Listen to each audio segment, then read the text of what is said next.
আসসালামু আলাইকুম প্রিয় দর্শক, কেমন আছেন সবাই? আশা করি সবাই ভালো আছেন। আজকের এপিসোডে আমরা যে বিষয়টি নিয়ে আলোচনা করব সেটা হলো মাইক্রোসফট অফিসের ধারাবাহিক টিউটোরিয়াল মাইক্রোসফট এক্সেল। আমরা পূর্বের পর্বে আমরা মাইক্রোসফট ওয়ার্ডের আমরা সবগুলো পর্ব অপশনগুলো নিয়ে আমরা কথা বলেছি, 7টা-8টা পর্ব নিয়ে কথা বলেছি মাইক্রোসফট ওয়ার্ডের উপর। তো আজ আমরা ধারাবাহিকভাবে মাইক্রোসফট এক্সেল নিয়ে আমরা কথা বলবো। তো এক্সেলটা কতটা গুরুত্বপূর্ণ যারা অফিসিয়াল কাজ করে থাকেন বা যারা অফিসিয়াল কাজ করতে চান, বা বর্তমান প্রেক্ষাপটে আপনি অফিসিয়াল কাজ করেন বা না করেন, আপনার মাইক্রোসফট অফিস জানাটা কতটা গুরুত্বপূর্ণ সেটা যারা চাকরির ইন্টারভিউ দিতে যান তারা মোটামুটি বুঝতে পারেন। তো মাইক্রোসফট এক্সেলটা হলো আপনার একটা স্প্রেডশিট। এটা আপনার মিলিয়নস অফ ডাটা, আপনি মুহূর্তের মধ্যে যে কোনো মিলিয়নস অফ ডাটা আপনি অ্যানালাইসিস করতে পারেন। আপনি চাইলে বিগ ডাটা অ্যানালিসিস করা যায় আপনার এই মাইক্রোসফট এক্সেলের মাধ্যমে। এছাড়াও আপনি মনে করেন অফিসিয়াল জব করেন, বেতনের হিসাব নিকাশ করতে পারবেন বা স্কুলের রেজাল্ট শিট তৈরি করতে পারবেন, এটা খুব সহজেই করা যায় এক্সেলের মাধ্যমে। এছাড়াও আপনার মনে করেন মাইক্রোসফট এক্সেল দিয়ে আপনার দোকানের দৈনিক আয় ব্যয়ের হিসাব রাখা যায়। এটা খুব সহজেই আপনি আয় ব্যয়ের হিসাব করতে পারবেন। যারা টাকা দিয়ে পজ সফটওয়্যার কিনে থাকেন, তো যারা বড় বড় প্রতিষ্ঠান তারা পজ সফটওয়্যার কিনে, কিন্তু যাদের ছোট প্রতিষ্ঠান বা ছোট দোকান তারা চাইলে এক্সেলের মাধ্যমে খুব সহজেই আপনার আয় ব্যয়ের হিসাব রাখতে পারবেন। কত টাকা আয় হচ্ছে, কত টাকা ব্যয় হচ্ছে বা কত টাকা বাকি যাচ্ছে, এগুলোর হিসাবটা আপনি এক্সেলে খুব সহজেই রাখা যায়। তো আমরা প্রজেক্ট আকারে আমরা পরবর্তী টিউটোরিয়ালগুলোতে আমরা দেখব যে কিভাবে আমরা দোকানের হিসাব বা কিভাবে স্কুলের রেজাল্ট শিট তৈরি করা যায়, বেতন শিট তৈরি করা যায়, এগুলো আমরা পর্যায়ক্রমে বিভিন্ন প্রজেক্টের মাধ্যমে দেখব এই টিউটোরিয়ালের মাধ্যমেই। মাইক্রোসফট এক্সেল হলো একটা উইন্ডোজ ভিত্তিক একটা অ্যাপ্লিকেশন প্রোগ্রাম।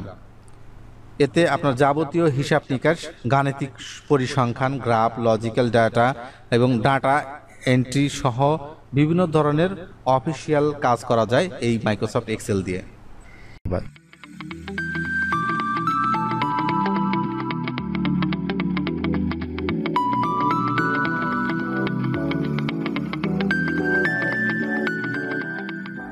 যখন এক একটা ভার্সনে এক এক রকম আপগ্রেড আসছে, তো বর্তমান লেটেস্ট যে ভার্সনটা রয়েছে 2021 ভার্সনে, সেটাতে মিলিয়নস অফ র এবং প্রায় 100+ কলাম রয়েছে। তো এখানে আপনার প্রত্যেক রো এবং কলাম মিলে আপনার এক একটা সেল তৈরি হয়। তো এগুলো আমরা পর্যায়ক্রমে ডিটেলস আমরা আলোচনা করব। তো এর জন্য আপনাকে প্রথমে যেটা করতে হবে, আপনার মাইক্রোসফট অফিস আপনার ইনস্টল করে নিতে হবে। তো আমি পূর্বের MS ওয়ার্ডে আমি দেখিয়েছি যে কিভাবে মাইক্রোসফট অফিস আপনাকে ইনস্টল করতে হয়। তো আমি আর এখন দেখাচ্ছি না, আমি সরাসরি মাইক্রোসফট এক্সেলে আমি চলে যাচ্ছি। মাইক্রোসফট অফিস কিভাবে ইনস্টল করবেন আমার পূর্বের পর্ব দেওয়া রয়েছে ইয়েতে, আপনি সেখান থেকে দেখে নিন। মাইক্রোসফট ওয়ার্ডের যে টিউটোরিয়ালগুলো দেওয়া রয়েছে প্রথম পর্বে দেওয়া রয়েছে কিভাবে আপনি ইনস্টল করবেন। তো আমি এখান থেকে সরাসরি আমি ওপেন করছি। তো এখানে আমি একটা ব্ল্যাঙ্ক পেজ নিচ্ছি। ব্ল্যাঙ্ক পেজ নেওয়ার পর আমি এখানে দেখতে পাচ্ছি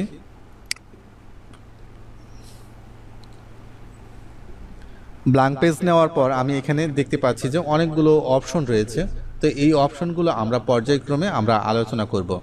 তো এখানে দেখতে পাচ্ছেন যে মিলিয়নস অফ কলাম এবং এখানে 100+ রো রয়েছে। আপনি এখানে আসবেন, আসার পর আরও এদিকে যাবেন, আপনার যত ইচ্ছা আপনি যেতে পারবেন।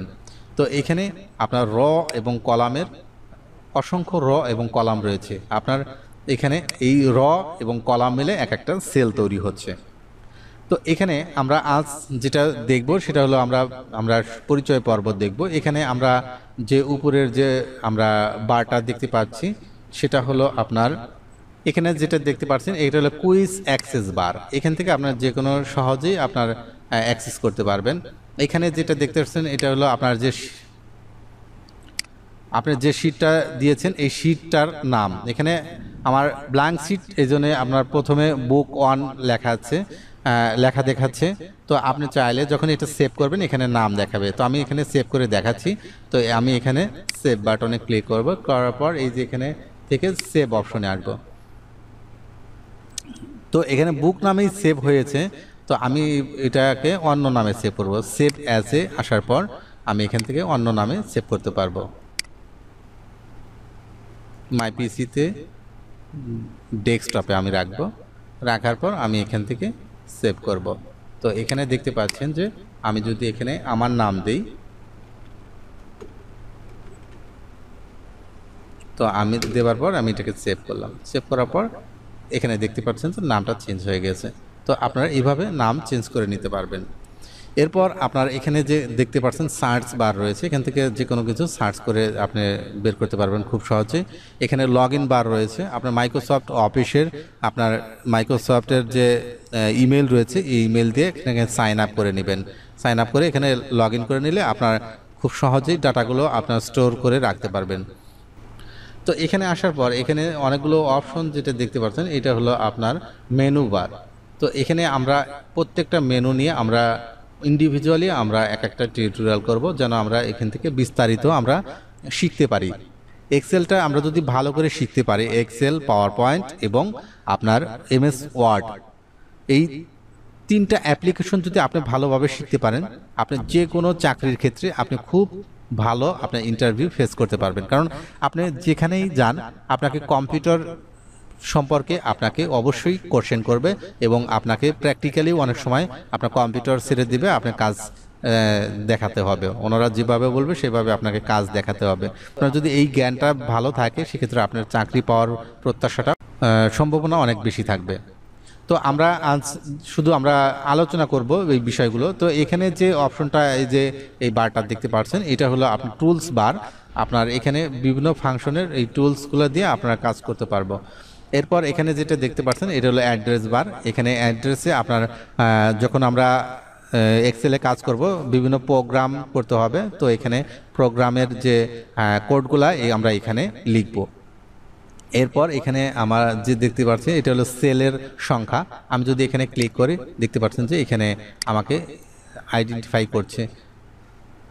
তো এখানে এলো ডি এবং এখান থেকে 85 মিলে D85 এখানে দেখাচ্ছে, মানে এই সেলটার আইডি, এই সেলের একটা আইডি D85, অর্থাৎ এখানে ডি নাম্বার হলো আপনার কলাম রো, আর এটা হলো 85 হলো কলাম, মিলে হলো D85। এটা হলো এই আইডি নাম্বার, নেম বক্স বলা হয়। আর এটা হলো অ্যাড্রেস বার অথবা ফর্মুলা বার নামে অনেকেই বলে। এরপর আমরা আজ যে দেখব এটা হলো শিট, মানে আপনার একে 1 নাম্বার শিট। আপনি চাইলে এখানে প্লাস চিহ্নতে ক্লিক করে শিট নাম্বার আরও বাড়াতে পারবেন। এটা 1 নাম্বার, এটা 2 নাম্বার শিট, আরও বাড়াতে পারবেন। তারপরে এখানে দেখতে পাচ্ছেন এটা হলো ভিউ নর্মাল, এখান থেকে আপনি ভিউ করে দেখতে পাবেন আপনার শিটটা। এখানে যেটা দেখতে পাচ্ছেন যে এটা জুম ইন জুম আউট যে অপশনটা, এখান থেকে আপনি চাইলে আপনার শিটটাকে জুম ইন জুম আউট করে আপনারা এখান থেকে দেখতে পারবেন। তারপরে এটা হলো হরাইজন্টাল স্ক্রল বার, এটা ভার্টিক্যাল স্ক্রল বার। তো এখান থেকে হরাইজন্টাল এবং ভার্টিক্যাল স্ক্রল বার আপনার যখন কাজের প্রয়োজনে আপনার স্ক্রল বারগুলো আপনারা এখান থেকে ওঠানামা করতে পারবেন। এরপরে আপনার যেটা দেখতে পাচ্ছেন যে এখানে আপনার ফাইলটা যখন আপনার সেভ থাকবে তখন এখানে আপনি যদি কোনো কিছু লেখেন, লেখার পর এখানে দেখতে পাচ্ছেন যে ইন্টার অপশন থাকবে। তো এখানে আপনার যেহেতু সেভ নাই, সেভ যখন আপনি এখান থেকে সেভ করবেন তখন এটা রেডি হয়ে যাবে। তো এখানে আপনাকে এখান থেকে আপনি দেখতে পারবেন যে আপনার শিটটাকে আপনি সেভ করে রাখছেন কিনা, এইটার মাধ্যমে আপনি বুঝতে পারবেন। তো এখানে আসার পর আমরা ফাইলস আসবো। ফাইলে আসার পর এখান থেকে আমরা আজকের এই বিষয়গুলো নিয়ে আমরা একটা আলোচনা করব। এরপর আমরা পরবর্তী টিউটোরিয়াল আমরা নেক্সট বিষয়গুলো নিয়ে আমরা হোম, তারপরে ইনসার্ট, ড্রয়িং, এগুলো নিয়ে আমরা আলোচনা করব। তো এখানে দেখতে পাচ্ছেন যে আপনি যদি নতুন একটা ফাইল নিতে চান অর্থাৎ ব্ল্যাঙ্ক শিট নিতে চান, তো এখান থেকে ব্ল্যাঙ্ক শিট এখানে ক্লিক করলে আপনি নিতে পারবেন। এরপর এখানে দেখতে পাচ্ছেন যে নিউ অপশন রয়েছে, নিউ অপশন আর ব্ল্যাঙ্ক শিট এখান থেকে নেওয়া একই কথা। তারপরে ওপেন অপশনটা হলো যে আপনার যদি পূর্বে কোনো ফাইল যদি সেভ করে রাখেন সেক্ষেত্রে আপনি এখান থেকে ওপেন করতে পারবেন। যেমন আমি এই যে এখানে আমার পিসিতে আসলাম, আসার পর এখান থেকে আমি ডেস্কটপে আমি যে আমার নামে সেভ করে রাখছি, তো আমি যদি এটাকে সরাসরি ক্লিক করি এটা ওপেন হয়ে যাবে। তো এখান থেকে ওপেন অপশনটা আপনি এখান থেকে ফাইলে আসার পর এখান থেকে যে কোনো ফাইল সেভ করা থাকলে সেটা ওপেন করতে পারবেন। এরপর ইনফরমেশন এখানে রয়েছে। ইনফরমেশনে এখান থেকে আপনি চাইলে আপনার ফাইলটা প্রোটেক্ট করতে পারবেন, পাসওয়ার্ড প্রোটেক্ট করে দিতে পারবেন। এরপর এখানে সেভ অপশন রয়েছে। সেভ অপশন তো আপনারা জানেন, এই যে এখানে উপরে যে সেভ, এটাও সেভ রয়েছে। এখান থেকে আপনি চাইলে আপনি এখান থেকেও সেভ করতে পারবেন, সরাসরি সেভ করে রাখতে পারবেন, অথবা কন্ট্রোল-S দিলেও আপনার সেভ হয়ে যাবে। এটা হলো শর্টকাট কন্ট্রোল-S। এরপর আপনার এখানে ফাইলে আসার পর এখান থেকে সেভ অ্যাজ, মানে আপনার একটা ফাইল সেভ করা আছে, আপনি চাচ্ছেন যে ওইটাকে আবার কপি করতে চান, সেক্ষেত্রে সেভ অ্যাজে ক্লিক করলে আপনার ওই ফাইলটাই আবার কপি হবে, সেম কপি হবে, শুধু আপনি নামটা ভিন্ন করবেন। ওটা ছিল 𝗬𝗎𝗍𝒻, এবার আমি দিতে পারছি, আমি এবার দিলাম উদ্দিন। তো দেখতে পাচ্ছেন যে আমার ফাইলগুলো কিন্তু দুইটাই আমার এখানে সেভ হয়ে গেছে। দেখতে পাচ্ছেন যে এখানে 𝗬𝗎𝗍𝒻 এবং এখানে 𝗬𝗎𝗍𝒻, এই দুটো ফাইলই এখানে সেভ হয়ে গেছে। তো এখানে সেভ অ্যাজের কাজটা হলো এইভাবে, আমরা এখান থেকে চাইলে একাধিক ফাইল আমরা একাধিক নামে সেভ করে রাখতে পারি। এরপর আমরা যেটা দেখতে পারবো প্রিন্ট, আমরা সব কাজ করার পর আমরা ফাইলটা প্রিন্ট করব। তো প্রিন্ট করার জন্য এখান থেকে আপনি কয় কপি এখান থেকে প্রিন্ট করতে চান, এখানে কপি উল্লেখ করে দিবেন। তারপরে আপনার এখান থেকে আপনি কোন ফরম্যাটে আপনি প্রিন্ট করতে চান, এখান থেকে আপনারা সেই ফরম্যাটগুলো দিয়ে দিতে পারেন। তারপরে পোর্ট্রেটে দিবেন নাকি ল্যান্ডস্কেপে দিবেন, এটা এখান থেকে আপনারা চাইলে আপনারা এই যে ল্যান্ডস্কেপ যদি দেন তাহলে আপনার শীটটা এই দিকে যাবে। দেখতে পাচ্ছেন যে এরকম দেখাবে আপনার ল্যান্ডস্কেপ। আর পোর্ট্রেট হলে আপনার পোর্ট্রেট তো বুঝতেই পারছেন যে পোর্ট্রেট লম্বা লম্বা থাকবে। এরপর আপনার অর্ডার আপনার কত কি রাখবেন এটা এখান থেকে নির্ধারণ করে দিতে পারবেন। ফাইনালি আপনার এখান থেকে প্রিন্টে ক্লিক করলে আপনার প্রিন্ট হয়ে যাবে। এরপর আপনি যদি চান যে না আমি এটা অন্য কোথাও শেয়ার করতে চাই বা কারো ইমেইলে আমি সরাসরি পাঠাতে চাই, তো এখান থেকে সরাসরি ইমেইলে পাঠাতে পারবেন। ইমেইলে আসার পর এখান থেকে আপনার নেট কানেক্ট থাকলে আপনি সরাসরি এখান থেকে ইমেইল করতে পারবেন আপনার এই ফাইলটা। তারপরে এক্সপোর্ট রয়েছে, আপনি চাইলে এটা এই ফাইলটাকে এক্সপোর্ট করতে পারবেন। তারপরে পাবলিশার রয়েছে। তো পাবলিশার এগুলো আমরা যখন কাজ করব, কাজ করার পর আমরা এগুলা ডিটেলস আমরা এগুলা আলোচনা করতে পারবো, যে আমরা ফাইল কিভাবে এক্সপোর্ট করব, কিভাবে আমরা পাবলিশ করব, কিভাবে কোথায় পাঠাবো, শেয়ার করব কিভাবে, এগুলো আমরা ডিটেলস আমরা পরবর্তী টিউটোরিয়ালে আমরা দেখতে পারবো। তো আশা করি বিষয়টা বুঝতে পেরেছেন। ধন্যবাদ। পরবর্তী এপিসোড দেখার আমন্ত্রণ জানিয়ে আজকের মতো এখানে বিদায় নিচ্ছি। আল্লাহ হাফেজ।